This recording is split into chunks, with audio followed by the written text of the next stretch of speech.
Assalamualaikum warahmatullahi wabarakatuh. Alhamdulillahi wassalatu wassalamu ala rasulillah amma ba'du. Alhamdulillahirabbil alamin. Baik sahabat konten Islam yang berbahagia, bagaimana kabarnya? Semoga kita semua dalam keadaan sehat walafiat dan Allah limpahkan selalu rezeki yang tak terhingga datangnya. Amin ya rabbal alamin. Baik sahabat konten Islam yang berbahagia, kali ini kita akan mendengarkan ceramah dari Ustadz Khalid Basalamah yang berjudul Seorang Muslim harus menjaga lisannya dengan baik. Seperti apa seorang Muslim menjaga lisannya dengan baik? Mari kita simak saja video dari Ustadz Khalid Basalamah.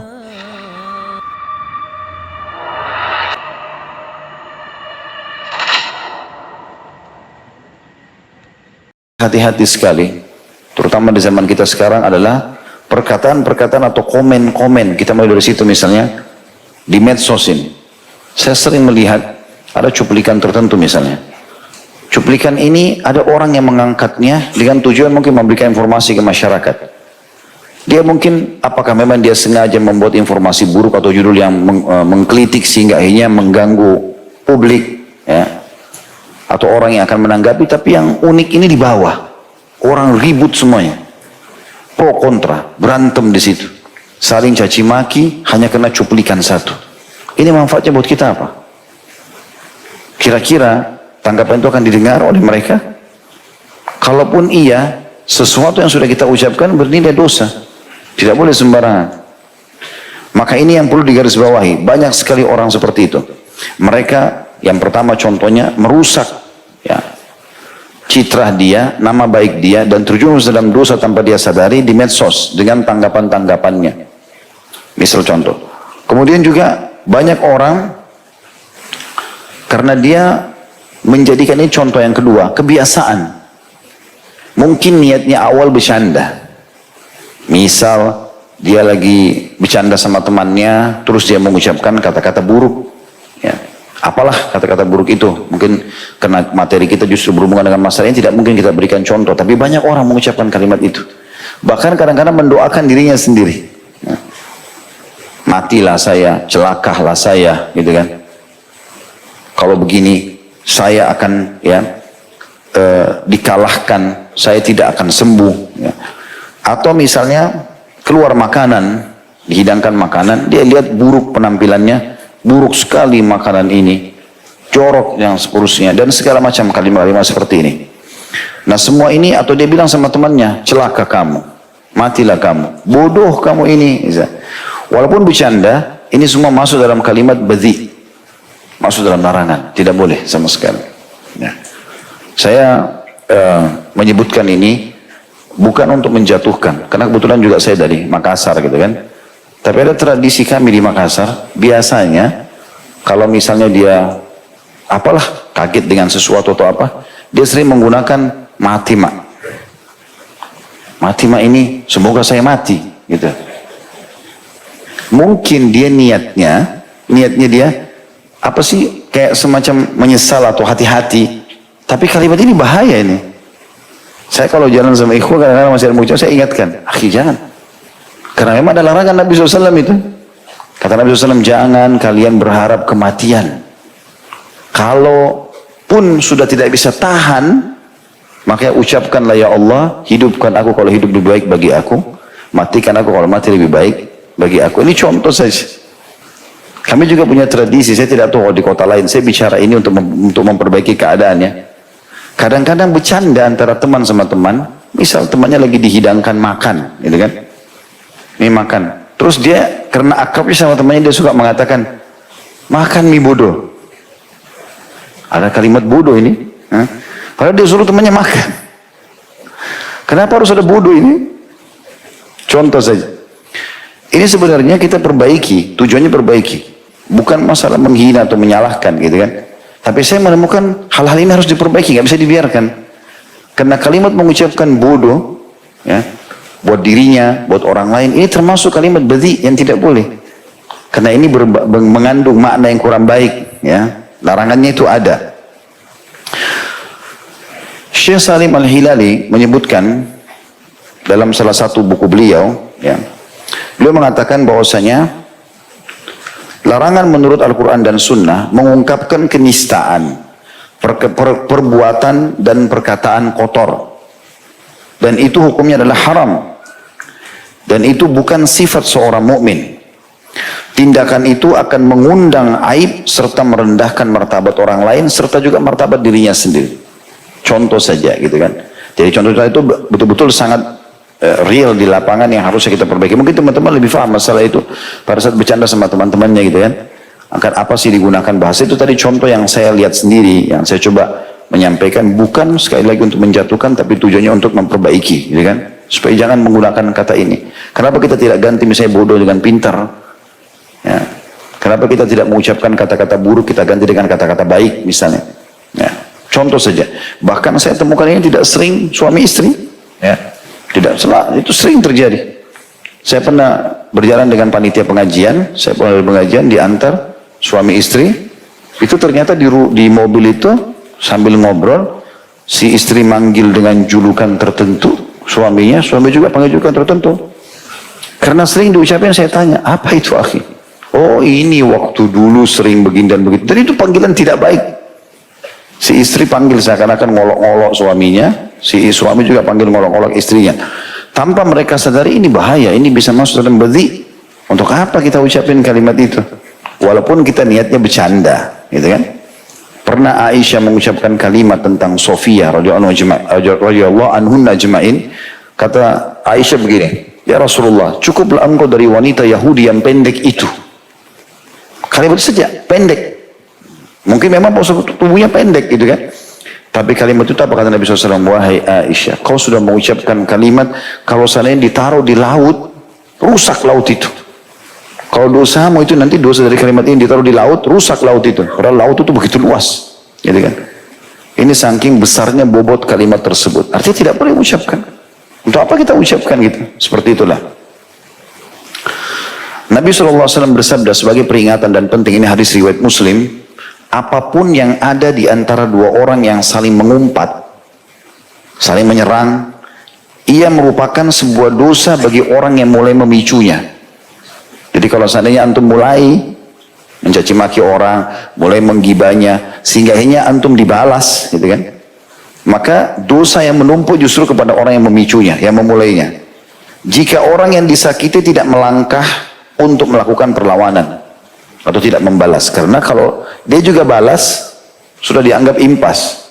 Ada hadis Nabi yang lain berbunyi, kalau ada dua orang yang sedang bertengkar, akan didatangkan hari kiamat nanti si A sama si B misalnya, kemudian dilihat kadar kezaliman, misal si B menzalimi si A, dilihatlah kadar kezalimannya si B. Kalau misalnya dilihat pembalasannya si A, B menzalimi si A, dilihat kadar pembalasannya si A. Kalau si A membalas dengan jenis kezaliman yang sama, mengumpat, gibah misalnya, atau celah atau apa saja, misal berimbang, nilainya si B memulai 10, si A juga 10 dia balas, maka ini impas, gitu kan? Kalau seandainya si A tidak membalasnya, maka nanti dia akan diberikan pahala sesuai dengan kadar dosa itu kalau dinilai dari sisi pahala. Itu Allah SWT punya urusan yang akan menilai pada hari kiamat nanti. Kalau seandainya balasannya si A melampaui daripada kezaliman si B, misal ini mengumpat, ini balas membunuh, bunuh lebih besar daripada mengumpat, maka nanti akan diambil pahala si A dikasih kepada si B, padahal si B tadinya ini jadi masalah. Tetapi yang kita ingin garis bawahi, kalau seandainya si A tadi tidak ikut-ikut balas, maka dia akan lebih aman di sini. Ya, seperti itu penyampaian Nabi alaihi salatu wassalam. Banyak hadis mengingatkan masalah ini, diantaranya hadis Nabi SAW, sungguhnya Allah sangat marah dengan hal yang memuakkan, membuat orang semua tidak suka. Seseorang yang bermulut kotor.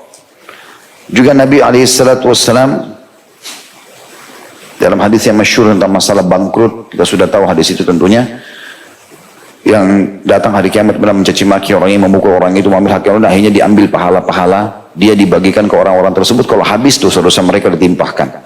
Juga Nabi SAW mengatakan Allah tidak mencintai siapapun yang bermulut kotor dan juga cabul, suka berkata kosakata yang tidak baik, baik itu buat dirinya sendiri, buat orang lain, gitu kan, walau bercanda ataupun serius. Itu juga disebutkan Nabi SAW mengatakan contoh-contoh yang banyak. pencacian seorang mukmin, kalau sampai orang sampai mencaci, adalah fasik, perbuatan jahat, dan pembunuhannya adalah kekufuran. Juga Nabi SAW mengatakan, orang yang memaki kedua orang tuanya terlaknat. Ya, mungkin misal ada orang mengatakan, ibu saya itu begitu dan begitu, ayah saya itu begini dan begitu. Misal ada anak-anak begini kadang-kadang curhat sama temannya, ibuku itu begini, ayahku itu begini, semuanya keburukan diceritakan. Ini sama dengan kata-kata badhi, tidak boleh. Tidak boleh kita menyebutkan keburukan orang tua, walaupun dasarnya ada keburukannya. Itu juga Nabi SAW mengatakan, seberat-berat dosa ialah seseorang memaki ibu bapaknya. Para sahabat mengatakan, ya Rasulullah, apakah ada orang mencaci maki ibu bapaknya? Kata Nabi SAW, ada. Dia mencaci maki ibu bapak orang lain, maka orang lain itu membalas mencaci maki ibu bapaknya. Jadi sama saja dia yang memulainya, dia menjadi penyebab masalah itu. Juga Nabi SAW menasihati seorang sahabat yang mulia, ini nasihat yang sangat baik. Ada seorang Arab Badui datang kepada Nabi SAW, lalu kemudian dia bilang, ya Rasulullah, berikan saya wasiat. Kata Nabi SAW, hendaklah engkau bertakwa kepada Allah. Kemudian sekiranya ada orang yang memalukanmu lantaran dia mengetahui sesuatu aib yang pada dirimu, maka janganlah engkau membalasnya dengan memalukannya dengan sesuatu yang kau tahu tentang dirinya. Karena kelak bencana akan menimpa orang itu dan pahala akan diberikan kepadamu. Juga jangan sekali-kali mencaci maki apapun. Dari hadis ini tadi yang saya janjikan, saya bilang ada hadis yang saya akan sebutkan.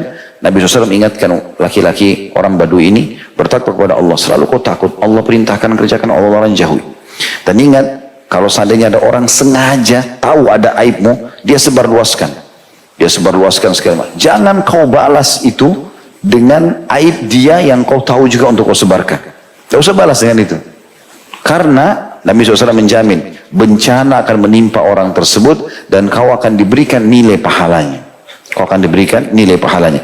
Lalu Nabi SAW tutup dengan kata-kata, dan ingat, jangan sekali-kali kamu mencaci apapun. Subhanallah, tadi kita sebenarnya masih membahas lingkup manusia. Tidak boleh kita caci maki orang, berkata kotor segala macam. Ternyata Nabi SAW lebih jauh daripada itu. Dikatakan bahwasanya Nabi SAW kalau tidak suka makanan pun, beliau tidak pernah menghinanya. Beliau cukup tidak menyentuhnya. Dan orang yang mengundangnya sudah tahu berarti Rasulullah SAW tidak suka. Saking menjaganya, tidak mengucapkan kata-kata yang buruk. Al-Quran juga teman-teman sekalian menggunakan bahasa-bahasa yang sangat santun. Sampai dalam masalah biologis misalnya, penjelasan masalah biologis, Allah SWT menggunakan kalimat-kalimat lams misalnya, aula mastumun nisa. Kata-kata lams ini sentuhan. Orang Arab membahasakan sentuh, tapi kalau kita masuk ke tafsir, maka ulama tafsir merincikan bahwasanya yang dimaksud dengan lams adalah hubungan biologis. Tapi Al-Quran tidak mengatakan lakukanlah biologis itu dengan istrimu misalnya. Ayat Al-Quran Al-Baqarah 222 menjelaskan masalah haid. Allah SWT membahasakan itu. Allah mengatakan, ditanyakan kepada Muhammad tentang haid, hai Muhammad, katakan dia adalah penyakit, maka jauhilah wanita istri di saat haid itu, dan jangan kau sentuh mereka, dekati mereka sampai mereka bersuci. Kalau mereka sudah bersuci, datangilah mereka di tempat yang Allah sudah perintahkan kalian. Allah nggak sebutkan kemaluan, Allah sebutkan di tempat yang Allah sudah perintahkan. Orang berakal sudah faham masalah itu.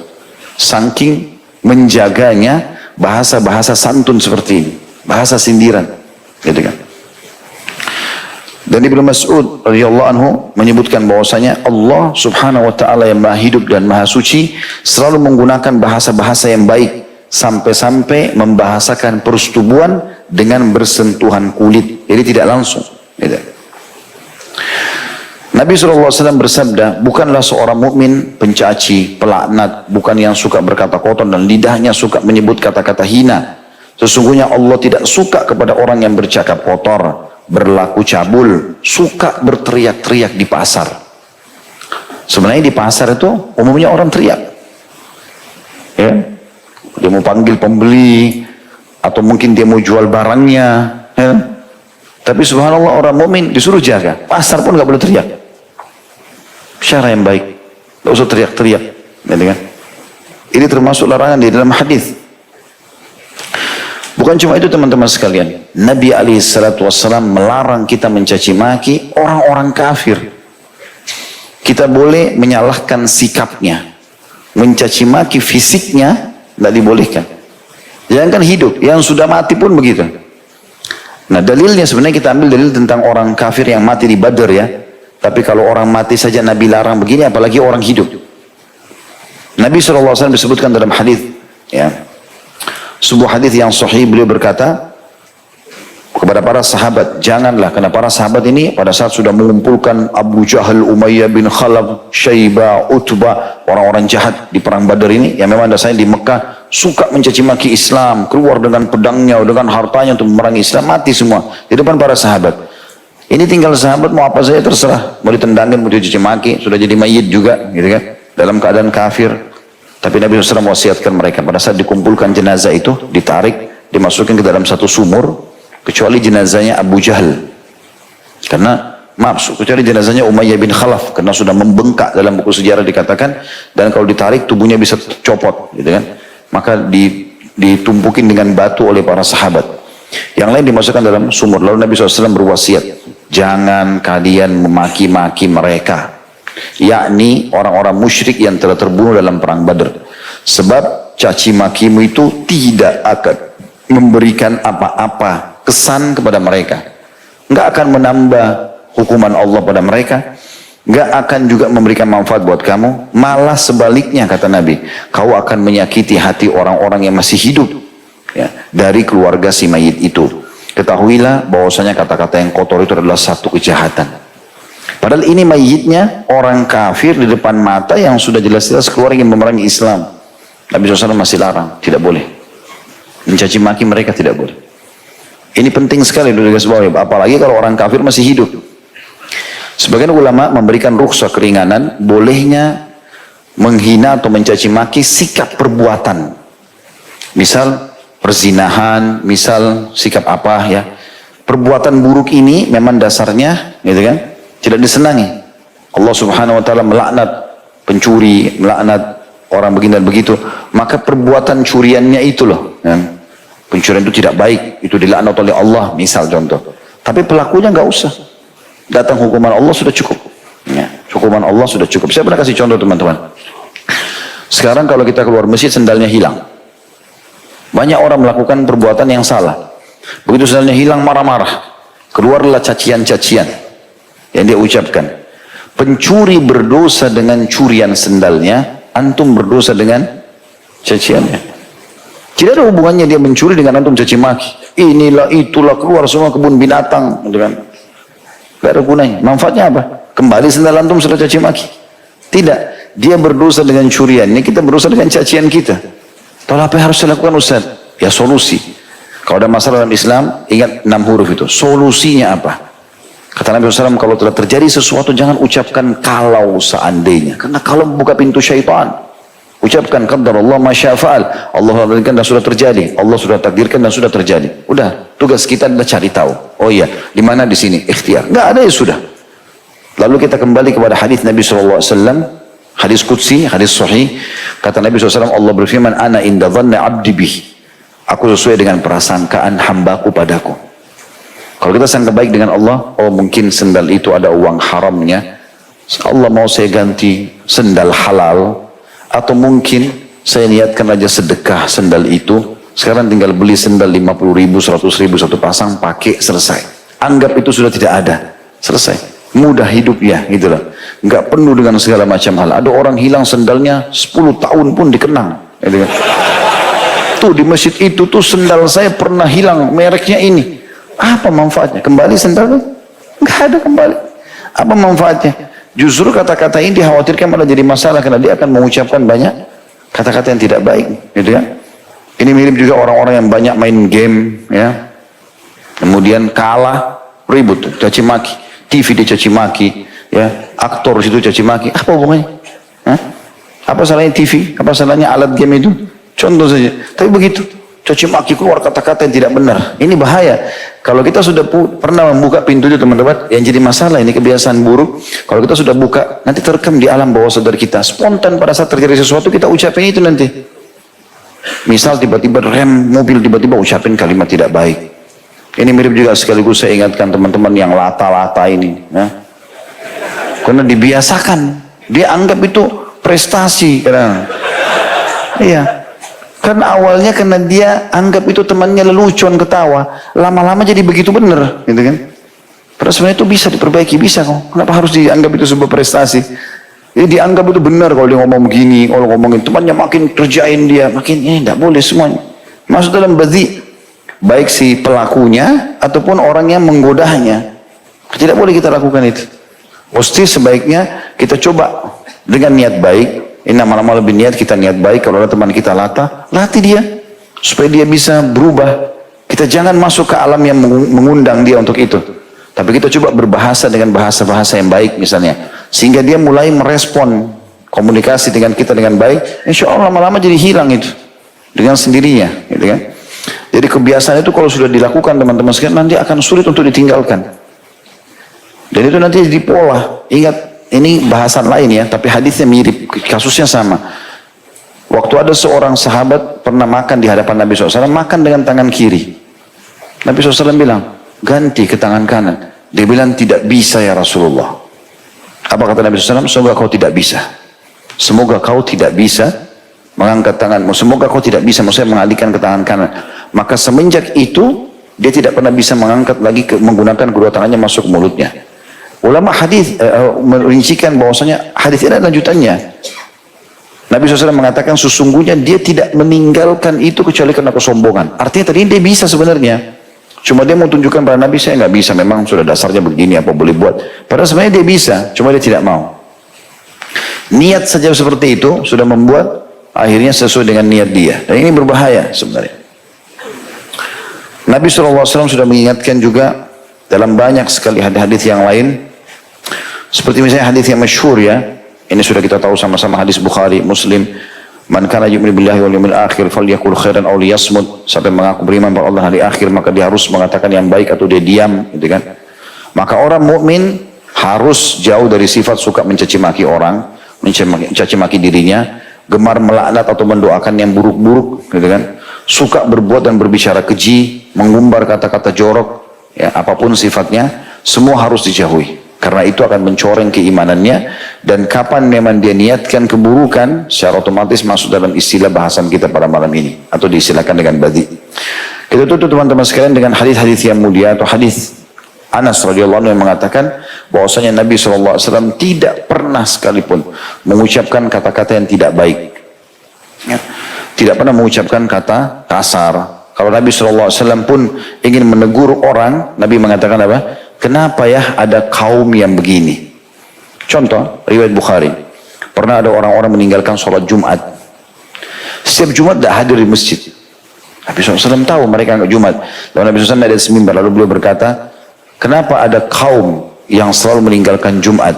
Mereka harus berhenti dari perbuatan itu, atau Allah akan menutup hati-hati mereka dari hidayah atau petunjuk. Menutup hati mereka dari petunjuk, gitu kan? Nabi tahu siapa mereka, meninggalkan Jumat. Nabi bisa menghardik, tapi Nabi cuma mengatakan, kenapa ada kaum yang begini dan begitu. Yang kedua adalah riwayat tentang masalah pengumpul zakatnya Nabi SAW yang masyhur. Nabi suruh kumpulin zakat, setelah dikumpulin, rupanya kena orang tahu dia adalah pegawainya Nabi lah istilahnya, gitu kan. Bawa namanya Nabi, saya disuruh Rasulullah SAW kumpulin zakat, maka orang-orang kasih dia uang. Sampai di masjid, dia jujur, dia bagi dua. Nah, ini zakat kalian, ini adalah uang yang saya dikasih, ini punya saya. Nabi SAW langsung menutup celah itu. Naik di atas mimbar, kemudian beliau berkata, setelah memuji Allah dan juga membaca salawat dari beliau SAW, beliau mengatakan, kenapa ya? Padahal orang itu ada dulu di depan. Kenapa ya? Ada orang yang saya tugaskan mengumpulkan zakat. Padahal orang itu ada, dia tidak sebutin namanya. Kenapa ada orang saya tugaskan zakat? Kemudian dia mengatakan, ini zakat kalian, ini adalah hak saya. Kalau betul itu haknya dia, coba dia duduk di rumahnya tanpa bertugas. Datang enggak? Kalau orang-orang kasih dia tanpa dia tugas, ya sudah, berarti memang haknya dia. Tapi kan orang kasih karena dia bertugas. Maka tidak boleh sama sekali. Contoh, Nabi SAW tidak menyebutkan namanya, padahal jelas orang itu. Sering kali Nabi SAW menyinggung Abdullah bin atau Ubaidillah bin Abi Salul, munafik. Pada saat dia sebarkan isu Aisyah berzina, ABC, panjang lebar dia sebarkan isu macam-macam. Rupanya Nabi SAW melihat isu ini sudah mulai memanas di tengah-tengah pasukan muslimin. Pada saat itu pulang dari Bani Mustalik. Maka Nabi SAW suruh pasukan bergerak. Dan ini bergeraknya malam. Malam-malam bergerak, jalan. Sahabat bingung, Nabi SAW tidak pernah begini. Biasanya Nabi itu istirahat di waktu istirahat. Di siang hari istirahat, habis sholat jamak, duhur asar, habis istirahat sebentar baru beliau jalan lagi. Tiba maghrib istirahat, jamak lagi maghrib isya, istirahat malam. Nanti sudah habis sholat subuh baru jalan. Begitu Nabi SAW santai kalau jalan, walaupun peperangan gitu. Tapi kali itu enggak. Nabi suruh jalan terus, jalan. Mau malam jalan, tidur-tidur di atas unta atau di atas kuda. Jalan. Maka Usaid bin Khudair radhiyallahu anhu, sahabat Nabi yang mulia dari suku Khazraj, mendekat dengan Nabi SAW. Ya Rasulullah, Anda jalan bukan seperti biasanya. Apa kata Nabi SAW? Nabi nggak bilang, tuh temanmu tuh Ubaidillah, cara begini. Nabi SAW mengatakan, apa kau tidak dengar apa yang temanmu ucapkan? Lalu kemudian Usaid bin Khudair sudah faham. Kalau Nabi SAW menggunakan bahasa ini berarti menyinggung. Dan dari suku Khazraj cuma satu yang terkenal kepala munafik ini. Kata dia, memang ya Rasulullah dia ucapin apa? Kata Nabi SAW, dia mengucapkan, nanti kalau tiba di Madinah, orang-orang mulia penduduk Madinah, maksudnya seluruh orang-orang penduduk asli Madinah, akan mengusir orang-orang yang hina, maksudnya para muhajirin dari Mekah. Dan itu puncaknya Nabi SAW, karena beliau juga muhajir dari Mekah, gitu kan? Maka kata Usaid, ya Rasulullah, sesungguhnya Anda yang mulia, dan dia yang terhina. Perintahkan saya Rasulullah, perintahkan apa saja. Saya akan lakukan pada dia. Termasuk kalau Anda suruh saya memenggal kepalanya. Nabi SAW masih bisa mengatakan, jangan hai Usaid. Nanti orang akan mengatakan, Muhammad membunuh teman-temannya. Padahal ini munafik. Tapi karena hidup bersama-sama masih dianggap teman oleh Nabi SAW. Yang penting kita sudah tahu orang ini munafik. Sudah nggak dikasih kedudukan, segala macam. Tapi interaksi ya. Siapa tahu satu waktu dapat hidayah. Begitu mulianya akhlak baginda Nabi SAW. Dan ini harus jadi pelajaran teman-teman sekalian. Kesimpulannya apa yang kita bahas pada malam ini adalah bagaimana seseorang muslim menjaga lisannya dan jangan sampai dia mengeluarkan kata-kata kotor, jorok, menyinggung orang lain, baik buat dirinya atau orang lain ya, bercanda ataupun serius. Karena itu nanti akan bisa masuk dalam bab dosa besar ini. Allahu a'lam.